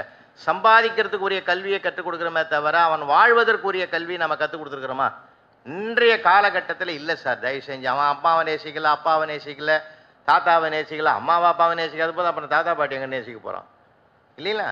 யூஸ் அண்ட் த்ரோ காலத்தில் அவன் இருக்கிறான். நம்ம தான் கொஞ்சம் எச்சரிக்கையாக இருக்கணும். இப்போ வாழ்க்கை நெறிமுறைகள் அந்த காலத்தில் நான்லாம் கிராமத்தில் வளர்ந்தோம் சார். எல்லாமே நேச்சுராக இருக்கும், எல்லாமே ரொம்ப இயற்கையாக இருக்கும் சார். ரொம்ப அற்புதமாக இருக்கும் பார்க்குறதுக்கு. மாதிரி ஒரு சினிமா கொட்டாயில் ஒரு படம் வருது, அதை கூட போஸ்டர் ஒட்டி எடுத்து போகிறான் ஒருத்தன், பின்னாடி மேலே தட்டின்னு வரான், கணவனே கண் கண்ட தெய்வம் இன்றோடு கடைசின்னா. என்ன அருமையான அறிக்கை பார்த்தீங்களா? வாழ்க்கையின் தத்துவத்தையே சொல்லிட்டான் சார் அவன். நானே கேட்டேன், நாளைக்குடா நான் அது வேற படம் வருதுன்ட்டான். படத்தின் மூலமாக பாடத்தையே வச்சுட்டான் நமக்கு. என்ன அருமையானது சார். உண்மையிலே சொல்கிறேங்க. பேர் வைக்கிறது கூட சார் ஒரு காலகட்டத்தில் உண்மையில் நடந்தது சொல்கிறேங்க. புரட்சித் தலைவர் எம்ஜிஆர் அவர்கள் ஒரு படத்தை நடிச்சிட்டாரு. என்ன பேருன்னு கேட்டார் தயாரிப்பாளரை. நல்லதுக்கு காலம் இல்லைன்னு சொன்னார். அவருக்கு அன்னைக்கு பூரா தூக்கம் வரல சார், மனசே சரியில்லை, தூக்கமே வரல. காலையில் வந்து தயாரிப்பாளரை கேட்டார். இப்போ ஒருத்தன் படம் ஃபர்ஸ்ட் ஷோ பார்த்துட்டு வர்றான்னு வச்சுங்க, செகண்ட் ஷோ படம் பார்க்க ஒருத்தன் போகிறான். என்ன படம் பார்த்தப்பான்னு கேட்பான். நல்லதுக்கு காலம் இல்லைன்னு சொல்லுவான். சொல்லுவானா சொல்ல மாட்டானா? இந்த சென்டிமெண்ட்டாக இதை ஆராய்ச்சி பண்ணி பாருங்கன்னா, இப்போ என்ன செய்யலான்னா நல்லவன் வாழ்வான்னு மாற்றுங்க. என்ன படம் பார்த்த? நல்லவன் வாழ்வான்னா அவனுக்கு ஒரு பாசிட்டிவ் எண்ணம் உருவாவதற்குரிய வாய்ப்பு கிடைக்குதுன்னா தலைப்பை மாற்றுங்கன்னார் புரட்சித் தலைவர் எம்ஜிஆர். அப்புறம் மாற்றினாங்க. ஏன்னா வார்த்தைகளே ஒரு வாழ்க்கையின் சரித்திரம் இருக்கிறதுன்னு ஒரு காலகட்டத்தில் அதற்காக தேடி அலைஞ்சு பெரியவங்க நமக்கு நெறிப்படுத்தினாங்க. இப்போ நமக்கு சொல்லிக் கொடுக்கறதுக்கு யார் இருக்காங்க? யாருமே இல்லை சார், நெறிப்படுத்துறதுக்கு யாருமே இல்லை. அதனால தான் பல சிக்கல்கள் வருவதற்கு கூட அது ஒரு பெரிய காரணமாக இருக்குது.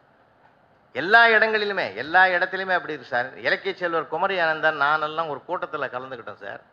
பசுமையான நினைவுகள் அது. பேசுறது எப்படின்றதுக்காக அது தெரிஞ்சாலே போதுங்க. மனிதனுக்கு தானே பேசுறதுக்கு கலையை கொடுத்துருக்காங்க கடவுள். ₹1,00,000 போட்டு நாய் வாங்கினா கூட பேசுமா?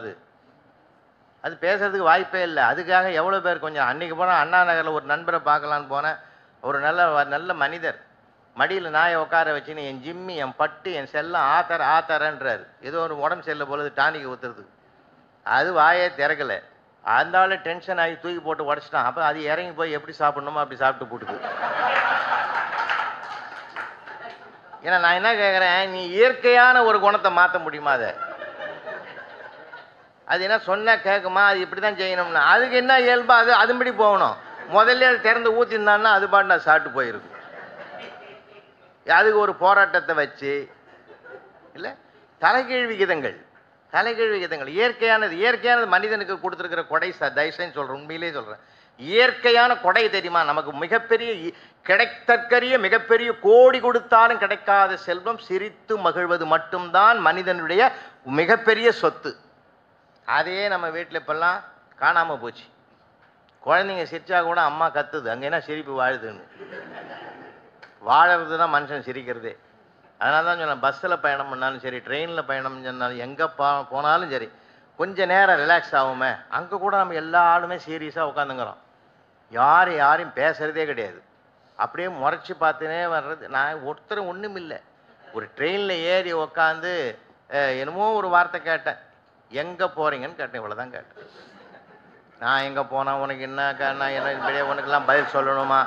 உனக்கு பதில் சொல்ல வேண்டிய அவசியம் என்ன இருக்குதுன்னு எக்மோர் வரைக்கும் பேச வந்தான் சார். நான் கேட்டது ஒரு சின்ன கேள்வி தான், எங்கப்பா போகிறேன்னு கேட்டேன். இது தப்பா இல்லை? ஒரு வேடிக்கையான உலகமாக இருக்குது சார். அதுக்காக தான் சொல்கிறேன். நான்லாம் 36 ஆண்டுகள் ஆசிரியர் சொன்னேன் இல்லையா? நான் எவ்வளவோ அனுபவங்கள், நான் ஒரு 6-7 புத்தகம் எழுதினேன் அப்போ அந்த காலத்தில். ரொம்ப அனுபவங்கள் நிறையா சார். ஒவ்வொன்றுத்தையும் நீங்கள் மகிழ்ச்சியாக எடுத்துக்கிட்டிங்கன்னா லைஃப் நல்லாயிருக்கும். வேலை செய்கிற இடமும் சந்தோஷமாக இருக்கும், வீட்டில் வந்து சந்தோஷமாக, 2 இடத்துலையும் சந்தோஷமாக இருக்கணும். அதனுடைய ரகசியங்களை பிறகு சொல்கிறேன். 2 இடமும் நம்ம பேலன்ஸ் பண்ணி வைக்கணும். அப்போ தான் லைஃப் நல்லாயிருக்கும். இன்னொன்றுங்க, வெளியில் இருக்கிற டென்ஷனை கொண்டு போய் வீட்டில் காட்டக்கூடாது, வீட்டில் இருக்கிற டென்ஷனை கொண்டு போய் வெளியில் காட்டக்கூடாது. அதாவது அங்கங்கே வச்சிடணும். அதுக்கு தான் வாசப்படின்னு ஒன்று வச்சுக்கிறேன்னா அதை அதோடு வச்சுக்கணும், கதவை சாத்திடணும். அதுக்கு பிறகு இங்கே வரணும். நான்லாம் எவ்வளோ கஷ்டப்பட்டுருக்கேன் தெரியுமா? என் ஃப்ரெண்டுங்கிட்டே நிறைய பேருங்க. ஒரு ஆள் மேரேஜ் டே சார், அன்றைக்கி கல்யாண நாளுக்கு என்னை கூப்பிட்றான், கெஞ்சிறான், இன்றைக்கி வந்து சாப்பிட்டே தீரணும்னு. அப்போ எங்கள் வீட்டில் எல்லாம் நான் அன்மேரிட்னார். உண்மையாக அன்மேரிடே டோக்கன் எடுத்தேன். சங்கர் கபையில் சாப்பிட்றதுக்கு மத்தியானம் டோக்கன் எடுத்து வந்து எங்கள் வாட்ச்மேன் கிட்ட கொடுத்து சாப்பாடு எடுத்துனோடான்னு ஏற்பாடு பண்ணி அனுப்புகிறேன். என் கையை பிடிச்சிக்கினார். அதெல்லாம் வேணாம்பா, அந்த டோக்கன்லாம் கொடு, நான் ஐயாவை கூட்டி போகிறேன், சாரை கூட்டி போகிறேன் வீட்டுக்கு. என்னப்பா இவ்வளோ தொந்தரவு பண்ணுறேன்? இல்லை, எனக்கு கல்யாண நாள், ஒரு ஏழைக்கு சோறு போகிறத பிரார்த்தனை சார். சத்தியமாக நடந்தது சார். எனக்கு ஒரு சந்தோஷம், ஏழைன்னு சொன்னானே பிச்சைக்காரன் சொல்லாத. அதில் ஒரு பெரிய கிரேட் இல்லையா அந்த வார்த்தையில்? இது மோசமான வார்த்தை, அது அதை விட கொஞ்சம் தாண்டனது ஒரு நல்ல வார்த்தைறான்னு நினச்சி மனசில். அப்புறம் போய் சாப்பிட்டு வந்தேன்னு அது வேறு விஷயம். ஏன்னா சில அறியாமையினால் வரக்கூடியது சார். அறியாமையினால் வரக்கூடிய நிறைய ஸ்டூடெண்ட்ஸை என்னமா வேடிக்கை காமெடி பண்ணுவோம் தெரியுமா எங்களுக்கு? சார் ஒரு பையன் ரெகுலராக வரமாட்டான் சார். நான் ஹெட் மாஸ்டர் கிட்ட சொன்னேன், பர்சென்ட்டாக இருக்கிறேன் சார். அவர் சொன்னார் 10 நாள் அவன் வரலன்னா பேர் எடுத்துருன்னார். இதை யாரோ போய் சொல்லிட்டுக்கிறான் சார் அவங்ககிட்ட. 9 நாள் வரமாட்டான், 10ஆவது நாள் வந்துடுவான் சார். வருஷம் பூரா அப்படி தான் சார் வந்தான். அவனை எடுக்கவே முடியல என்னால். பேரே எடுக்க முடியல சார். அவனை கடைசி வரைக்கும் போனான். யாரோ போய் இவனுக்கு மேட்ரு விஷயத்தை விலைக்கு சொல்லிட்டான். என்ன பண்ணுவீங்க நீங்க? அதாவது அவன் எவ்வளோ எச்சரிக்கையா இருக்கான் பாருங்க. அதனால் வாழ்க்கையில் நிறைய ரொம்ப நிறைய சார், நான் 4வது நூல்களை கூட அது கூட குறிப்பிட்டிருக்கிறேன். சிலருக்குலாம் அது கற்பனையாக இருக்கிறதா நினைக்கிறீங்க. உண்மையான சம்பவங்கள் நிறையா இருக்குது. நிறைய விஷயங்கள் அவன் ஆன்சர் எழுதுறதெல்லாம் நான் அனுபவித்து படிச்சிருக்கிறேன். இன்னும் கூட இங்கே தயவு செஞ்சு வாசிக்கிறதுல உணர்ச்சி வசப்படக்கூடாது. ஏன்னா உணர்ச்சி வசப்பட்டால் உண்மை தெரிவதற்கு வாய்ப்பு கிடைக்காது. நம்ம படிக்கிறோமே, இலக்கியங்கள் படிக்கிறோமே, எதுக்காக படிக்கிறோம்? மனசை நிறைவுபடுறதுக்கு மட்டும் இல்லை, வாழ்வியலுடைய உண்மைகளை தெரிந்து கொண்டு வா அவனை என்று சொல்வதற்கு பதிலாக பாண்டியன் என்ன பண்ணிட்டான்? கொன்றுவான்னு அதே நாக்கால பிறழ்ந்து சொன்னான். காரணம் என்ன? உணர்ச்சி வசப்பட்டான். கொண்டு வா அப்படின்றதுக்கு கொன்றுவா என்பதற்கு எவ்வளோ வேறுபாடு இருக்குது. கொண்டுவான்னா அவன் உயிரோட வந்திருப்பான், கொன்றுவான்னா முடிஞ்சு போச்சு கதை. அப்போ அவன் தவறழிப்பதற்கு, அவன் பிறழ்வதற்கு காரணம் அவன் உணர்ச்சி வசப்பட்டது தான். உணர்ச்சி வசப்படக்கூடாது வாழ்க்கையில். ஏன்னா நான்லாம் நிறைய பிள்ளைகளை சந்தித்தவன். நான் அவனுக்கு தான் வழிகாட்டணும்னு ஆசைப்பட்டவன். நான் மெட்ரிகுலேஷன் ஸ்கூலுக்கெல்லாம் இன்ஸ்பெக்ஷனுக்கு போவேன், நிறைய போவேன் சார். நான்லாம் நிறைய இன்ஸ்பெக்ஷன்லாம் போகும்போது அதில் நிறைய அனுபவங்கள்லாம் எனக்கு உண்டு. தெரியுமா உங்களுக்கு? சின்ன கிளாஸ் பசங்களுக்கு தான் போவேன். 2nd standard, 1st standard, 3rd ஸ்டாண்டர்டுக்கு தான் போவேன் நான். ஏன்னா மேதக அப்துல் கலாம் கிட்ட கற்ற பாடம் அது. ஒரு பள்ளிக்கூடத்தில் மெட்ரிகுலேஷன் ஸ்கூலில் அவர் பேசினார். பேசி முடிச்சுட்டு பிள்ளைகளை உட்கார வச்சுக்கிட்டு, எனி டவுட், ஏதாவது டவுட் இருந்தால் கேளுங்கடா என் செல்லோன்னாரு. 1st ஸ்டாண்டர்ட் பையன் வந்து கேட்டான் ஒரு டவுட்டு, நீ சலூனுக்கு போய் முடி வெட்டிக்க மாட்டியான்னு கேட்டான். இது சார் விளையாட்டு இல்லை, வேடிக்கையில் நடந்தது. கரஸ்பாண்டன்ட் கண்ணீர் விட்டு அழுகுறாரு. பள்ளிக்கூடத்தை மூட்டானடா, பள்ளிக்கூடத்தை மூடிட்டானேன்னு அவர் முடிவு பண்ணார். ஆனால் அப்துல் கலாம் அப்படியே தூக்கி மடியில் உட்கார வச்சு ஃபென்டாஸ்டிக் அப்படி ரசிக்கிறாரு. கேள்வியாடா, அழகான கேள்வி, அழகான கேள்வி. உன்முடியெல்லாம் பார்க்கிறேன், பச்சை பசேல் என்று இருக்கிற நெற்பயிர் நிமிர்ந்து நிற்பது போல் இருக்கிறது. என் முடியை பார்க்கிறேன், விளைஞ்ச விளைச்சல் வரப்பில் சாய்ந்து கிடப்பது போல் கிடக்கிறது. மனிதன் வளர்கிற போது உன் முடியைப் போல் நிமிர்ந்து இருக்க வேண்டும், வளர்ந்த பிறகு என் முடியைப் போல் பணிந்து இருக்க வேண்டும்னு அந்த பையனுக்கு பதில் சொன்னார். எந்த சூழ்நிலையிலும் நாம இருந்தால் எதையுமே சமாளிக்க முடியும், எதையும் சந்திக்க முடியும். நமக்குள் இன்னொரு பயணம் பண்ணக்கூடாது, நமக்குள் நாம் தான் பயணம் பண்ணணும். நாம் எதுவாக மாற வேண்டும் என்று சதா நினைக்கிறோமோ நாம் அதுவாகவே மாறுவோம் என்பதுதான் கீதையினுடைய சாரம். அதனால் அந்த பிள்ளைகளுக்கு இதெல்லாம் தெரியாது. நான்லாம் சொல்கிறது, ஒரு எம்பி நிற்கிறானா, ஒரு அரசியல்வாதி நிற்கிறானா, ஒரு எம்எல்ஏ நிற்கிறானா, அவனுக்கு ஒரு எக்ஸாம் வைங்க. வாழ்க்கையில் ஒரே ஒரு தேர்வு, அது 18 அத்தியாயம் பகவத்கீதையில் 3வது அத்தியாயத்தை டெஸ்ட் வை. அது கர்மயோக அத்தியாயம்னு பேர். செயலை செய், செயலை நேசித்து செய், செயலை செயலுக்காக செய், அதுதான் சாரம். எதையாவது ஒன்று பாஸ் பண்ண தான் சார் வரணும், அப்படி தான் வரணும் இல்லை? அந்த மாதிரி அங்கே நெறிமுறை வச்சுருக்கான். அன்றைக்கி கூட ஒரு 6ஆம் கிளாஸ் பையன் அப்பா வந்து கேட்குறான், வாத்தியார் எப்படி இந்த பையன் இந்த எதிர்காலத்தில் என்ன ஆகும்? கவலையப்படாத, அரசியலில் தலைவராக பிரகாசமாக வருவான்.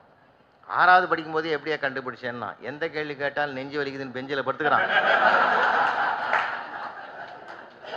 அதனால் அவன் அரசியலுக்கு தகுதியான ஆள். இன்னொரு ஆசிரியர் சொன்னார், என் பையன் இனிமே வருவான், அவனும் அரசியலில் பிரகாசமாக வருவான். அது எப்படி கண்டுபிடிச்சேன்னா, ஒன்றும் இல்லை, டேபிள் மேலே ஸ்டெத்தோஸ்கோப்பை வச்சேன், ஒரு பேனா வச்சேன், ஒரு புத்தகம் வச்சேன், ஒரு ஸ்பேனர் வச்சேன். ஸ்பேனர் எடுத்தான்னா அவன் வந்து ஒரு தொழிலாளியாக வருவான், ஒரு மெக்கானிக்காக வருவான், ஒரு இன்ஜினியராக வருவான். ஸ்டெத்தோஸ்கோப் எடுத்தானா அவன் டாக்டராக வருவான். ஒரு புத்தகம் எடுத்தானா ஒரு படைப்பாளியாக வருவான், எழுதுகோல் எடுத்தானா ஒரு எழுத்தாளனாக வருவான். அதனால் இங்கே கண்டுபிடிச்சோம். அதே மாதிரி 40 பேரில் 39 பேர் கண்டுபிடிச்சோம்.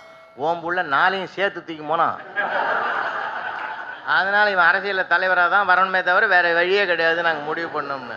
அது அதுக்கு ஒரு தகுதி இருக்குது. நீங்கள் எப்பயுமே நீங்கள் கிளாஸ் ரூமை கூட பாருங்கள். நான்லாம் 36 ஆண்டில் நான் சர்வே பண்ணி வச்சுருக்கேன் சார். நீங்கள் எதுவுமே தப்பாகாது.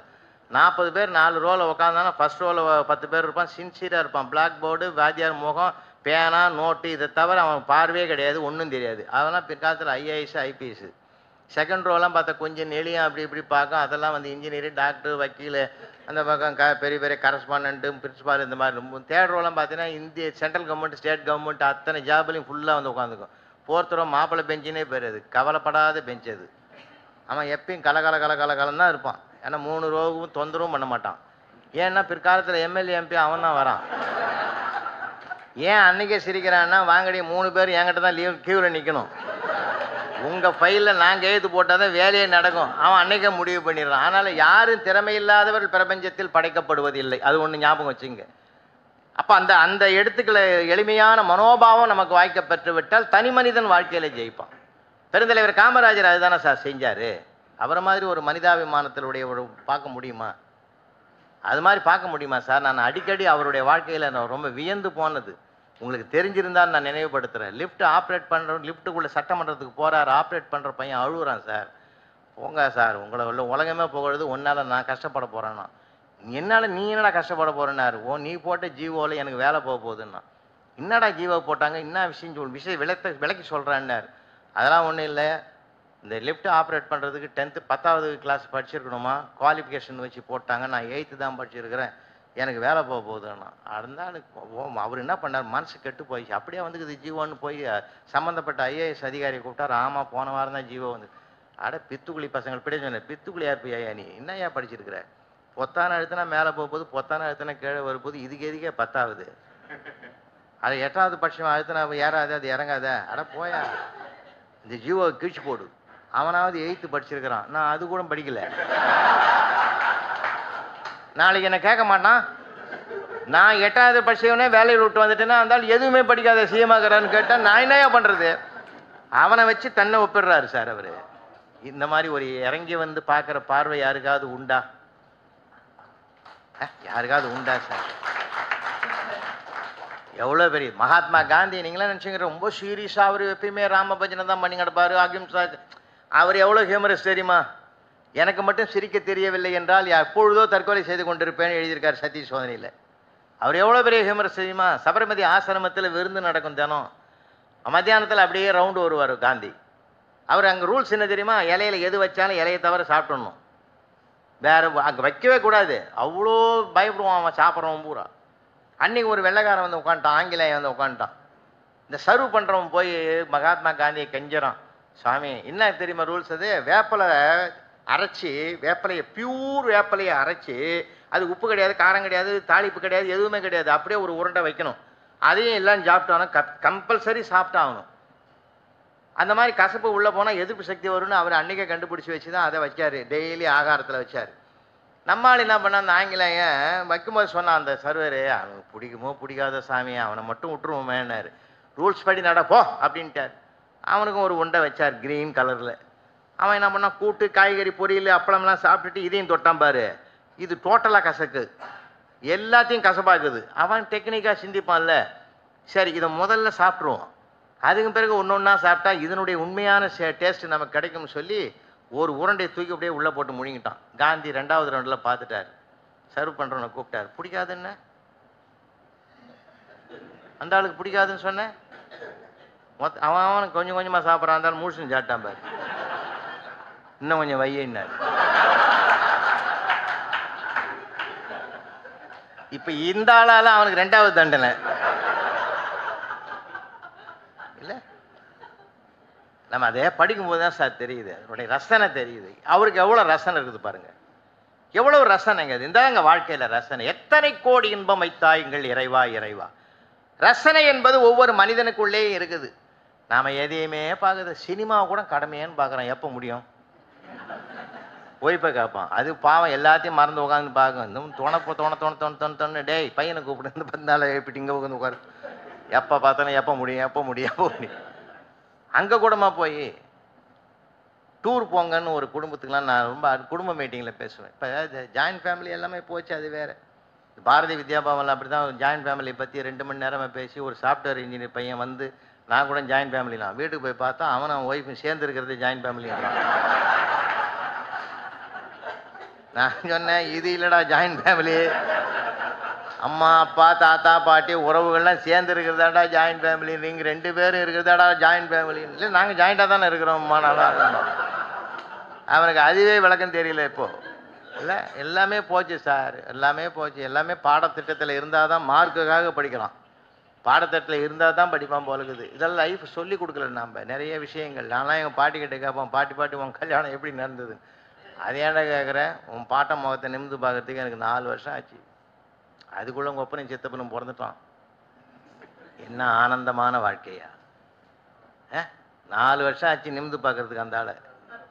இல்லை ஒரு லைஃப் எப்படி இருந்ததுன்ற என்ன மகிழ்ச்சியாக இருந்ததுங்கிற அதிகாரமா இருந்தாலும் அன்பு தான் சார் அங்கே துள்ளி குதிச்சது. அவங்க எதையுமே எதிர்பார்க்கல சார். பட்டு கொடுத்தால் மகிழ்ச்சி வருமா, கை நிறைய துட்டு கொடுத்தால் மகிழ்ச்சி வருமா, நகை நட்டு கொடுத்தால் மகிழ்ச்சி வருமா, விட்டு கொடுத்தால் தான் மகிழ்ச்சி வரும்ன்ற பண்பாட்டை உணர்ந்திருந்தாங்க அவங்க 2 பேருமே. போத் சைடு ஆணும் பெண்ணும் விட்டு கொடுக்கறதுக்கு தயாராக இருந்தாங்க. தீபாவளி கூட ஒருத்தன் ஒரு ஃப்ரெண்டை பார்த்து கேட்குறான், சார் இப்போ ஒரு செய்தி வந்தது. ஃப்ரெண்டை கேட்குறான், என்னடா நேற்று ரொம்ப கவலையாக இருந்தேன். அடப்போடா ஒரு 20,000 ரூபாயில் என் புடவை பட்டு புடவை எடுத்தான்ட்டான் என் ஒய்ஃபுன்னா. இன்னைக்கு ஜாலியாகிற அதை தூக்கும்போது உன் ஒய்ஃப் கிட்ட காட்ட போய்க்கிறான். அது வாங்கின கஷ்டத்தை விட இந்த அவனுக்கு அவ்வளோ மகிழ்ச்சி அவனுக்கு. ஏன்னு கேட்டீங்கன்னா தன்னை விட இன்னொருத்தன் கஷ்டத்தில் விடறான் பார்த்தியா. அதில் தான் சார் இவனுக்கு பரிபூர்ண ஆனந்தம். இல்லை அன்றைக்கி ஊட்டி மலை மேலே பஸ்ஸு போகுது, சாயந்தரம் 6:30 மணி இருட்டு போச்சு. டிரைவருக்கு சீட்டுக்கு பின்னாடி ஒருத்தன் புலம்புறான், பொண்டாட்டி சரியில்லை, புள்ள சரியில்லை, வார்டு மெம்பர் சரியில்லை, ஊரே சரியில்லை. டிரைவருக்கு டென்ஷன் ஆகிடே கண்டக்டர் பண்ணி இடத்த மாற்றி உட்கார வை. என்ன டென்ஷன் ஆகிறான் இல்லைன்னாத்த எதுவும் நம்பிக்கை வை, எல்லாம் சரியாக போடும். எதை வச்சுன்னா நம்புறது. இப்போ எனக்கு ஒன்றும் 2 கண்ணும் தெரியல, இந்த பஸ்ஸு போகணும் நான் நம்புறேன். அவ்வளோதான் சார். பொண்டாட்டியை வந்தான், புள்ளையம் வந்தான், வார்டு மெம்பரை வந்துட்டான். முருகா இந்த பஸ்ஸு மலையில் போய் ஒழுங்காக சேரணும்ட்டான்னு வேணும். ஏன்னா மனுஷனுக்கு ஒரு துன்பத்தை விட இன்னொரு துன்பம் வந்தால் இதை மறந்துடுவான். இப்போ நீங்கள் பார்த்தீங்கன்னா நம்ம பேப்பரில் கூட அப்படி தான் அறிக்கை வரும் பார்த்தீங்களா. சீனாவுக்கும் இந்தியாவுக்கும் யுத்தம் வரும். உடனே மக்கள்லாம் பார்ப்போம், என்ன யுத்தம் வருன்றாங்களே, வருமா வருமா. நான் கேட்குறாங்க, சீனாவுக்கும் இந்தியாவுக்கும் யுத்தம் ஒரு காலத்துலேயும் வராது, எழுதி வச்சுங்க. வரவே வராது. ஏன் அவன் நாட்டில் உற்பத்தி ஆகிற அத்தனை பொருளையும் நாம் தான் வாங்குகிறோம். நான் சொல்கிறது சின்ன விஷயந்தான். அதனால தான் என் பையனே சொன்னான், காதல் கூட சீனாவில் தான் தோண்டி இருக்கும்னு. எப்படா என்ன வாரண்டியும் கேரண்டியும் கிடையாது, அதனால் அந்த காதல் கூட அங்கே தான் உதயமாக இருக்கும்ன்றான். அதனால் வாழ்க்கையில் எந்த சூழ்நிலையிலும், அதாவது நம்ம இன்னும் கூட சொல்லப்போனால் எளிமையாக சொல்லணும்னா, இல்லாததற்கு ஏங்குவதை விட இருப்பதில் மகிழ்ச்சி அடைகிற மனப்பக்குவத்தை மனிதன் பெற்றுவிட்டால் அந்த வாழ்க்கையை விட ஒரு உயர்ந்த வாழ்க்கை உலகத்திலே யாருக்கும் கிடைக்காது. ஏன்னா சாக்ரேட்டிஸ் கூட ஒரு மாலையில் சுற்றி காட்டினாங்களாம் 2.5 மணி நேரம். அப்போ சொன்னாராம், இதை பற்றி என்ன நினைக்கிறீங்க இந்த மாலை பற்றின்னு. எனக்கு தேவையில்லாத பொருள் எவ்வளோகுதுன்னு எனக்கு இன்றைக்கி தான் தெரியுதுன்னாராம். எவ்வளோ பக்குவம் பார்த்தீங்களா. மனசை பக்குவப்படுறது வந்து லேசான விஷயம் இல்லை சார். ஆனால் நிறைய பேர் பக்குவப்பட்டுக்கிறான். தாம்பரத்தில் ஒருத்தன் சொன்னான், என் சொத்தெல்லாம் தர்மத்துக்கு எழுதிட்டான்னா. அப்புறம் பிறகுதான் தெரிஞ்சது அவன் சம்சாரத்து பேர் தர்மம்னு. இல்லையா. அவன் எவ்வளோ பக்குவமாக இருக்கான். வாழ்க்கையில் தனி மனிதனாக இருக்கட்டும் யாராக இருக்கட்டுங்க, பக்குவப்படணும். அந்த பக்குவப்பட்டால் வாழ்க்கை ரொம்ப நல்லா இருக்கும். ஏன்னா ஒரு பால் கூட பக்குவப்பட்டால் தானே சார் தயிராவதற்கு தயாராகுது. பால் பக்குவப்பட்டால் தயிராவதற்கு தயாராகுது. தயிர் பக்குவப்படும் போது மோராகிற போது தான் அதிலிருந்து வெண்ணெய் திரளுகிறது. வெண்ணெயை மீண்டும் நெருப்பில் காய்ச்சி பக்குவப்படுத்தும் போது தான் விலை மதிப்பற்ற நறுமணமுள்ள நெய் கிடைக்கிறது. என்றால் ஒவ்வொரு மனிதனுக்குள்ளும் நறுமணமுடைய ஒரு மிகப்பெரிய ஆற்றல் தேங்கி கிடக்கிறது. அதை அவன் பக்குவப்பட தான் அதை வெளிப்படுத்தி கொள்ள முடியும், பிரகாசிக்க முடியும். என்றால் வாழ்க்கை கூட ஒரு நறுமணத்துக்கு சமமானது தான். வாழ்க்கையில் சந்தோஷமாக இருக்கணும், வாழ்க்கையில் மகிழ்ச்சியாக இருக்கணும். நீ வீட்டில் யார் எது கேட்டாலும் வாங்கி கொடுங்க. எங்கள் அம்மாவுக்கு ரொம்ப நாள் ஆசைன்னு தெரியாது எனக்கு. ஒரு நாள் அதுவே வாய் திறந்து கேட்டுது, ஏன்னடா உன் வீட்டு சம்சாரத்துக்கெலாம் வாங்கி கொடுக்குற, உன் கூட பிறந்தவங்களாம் வாங்கி கொடுக்குற, எனக்கு வாங்கி கொடுக்க மாட்டேன். என்னம்மா சொல்லுமான்னு. தினமும் பொம்மிஸ் நைட்டின்றாங்களா, அது ஒன்று வாங்கி. அட இதுக்காமா போய் ஆசைப்பட்டேன்னு ஒரு வெள்ளை கலரில் வாங்கி அந்த கொடுத்துவிட்டு ராத்திரி 1:30 மணிக்கு அது போட்டுக்கின்னு வெளியில் வந்து செகண்ட் ஷோக்கு சினிமாவுக்கு போனவன் அந்த வழியாக வந்து லாரன்ஸு, ஆமாம் ராகவா லாரன்ஸ் படத்தை பார்த்துவிட்டு அவன் பயத்தோடு வர்றவன் இதை பார்த்துவிட்டு ஏதோ ஒரு வெள்ளை பை தான் வந்துட்டான்னு சொல்லி கை கீழே உழுந்து அதிர்ச்சி அடைஞ்சு ஆஸ்பத்திரியில் அட்மிட் ஆகிட்டான்னா அது எல்லாமே வந்து பார்த்தீங்கன்னா டோட்டலாக பார்க்குற போது வாழ்க்கையில் எல்லாம் நிகழும் தான். அதுக்காக நம்ம வருத்தப்படக்கூடாது. இன்பமும் துன்பமும் நிறைந்தது தான் வாழ்க்கை. இந்த உலகமே கொடுமையானது தான். இன்னாதம்மா இவ்வுலகம் இனிமை காண்பார் அதன் இயல்புணர்ந்தோரேன்னு 2000 வருஷத்துக்கு முந்தி இலக்கியத்தில் பதிவு பண்ணியிருக்கிறான். அன்றைக்கி ஒருத்தன் சவப்பெட்டி வேணும்னு ஆர்டர் பண்ணியிருக்கான். சவப்பெட்டி வேணும்னு ஆர்டர் பண்ணியிருக்கிறான். ராத்திரி 1:30 மணிக்கு வேனில் தூக்கி போயிருக்கான். குட்டி யானையில் கொண்டு போய் சவப்பெட்டி தூக்கி போயிருக்கான். அது பிரேக் டவுன் ஆகி போச்சு. ஓரமாக நிறுத்திட்டு ஐயோ அர்ஜென்ட்டாக கேட்டானா என்ன நினைக்கிறானோ ஏது நினைக்கிறானோன்னு அந்த பெட்டியை தூக்கி தலை மேலே வச்சுக்கின்னு போயிருக்கிறான். எதிரில் வந்த மப்டியில் வந்த போலீஸ்காரன் இவனை மடக்கனா ஏதாவது 100-200 தேரும்னு சொல்லி மிரட்டினான். எங்கடா போகிறேன்னு. புதைச்ச இடத்துல புழுக்கம் தாங்க முடியல, பொட்டியோட வெளியே போகிறான்னு. போலீஸ்காரன் விழுந்து 1 வாரம் ஆச்சு, அவன் எந்திரிக்கிறான் இல்லையா? அது அவன் எவ்வளோ தெளிவாகிறான் பாருங்க. ஐயோ போலீஸ் வந்து மடக்கிட்டான்னு 100-200 போச்சு. பயப்படக்கூடாது. அச்சப்படுவதும் ஆச்சரியப்படுவதும் வெற்றிக்கு அடையாளம் இல்லை.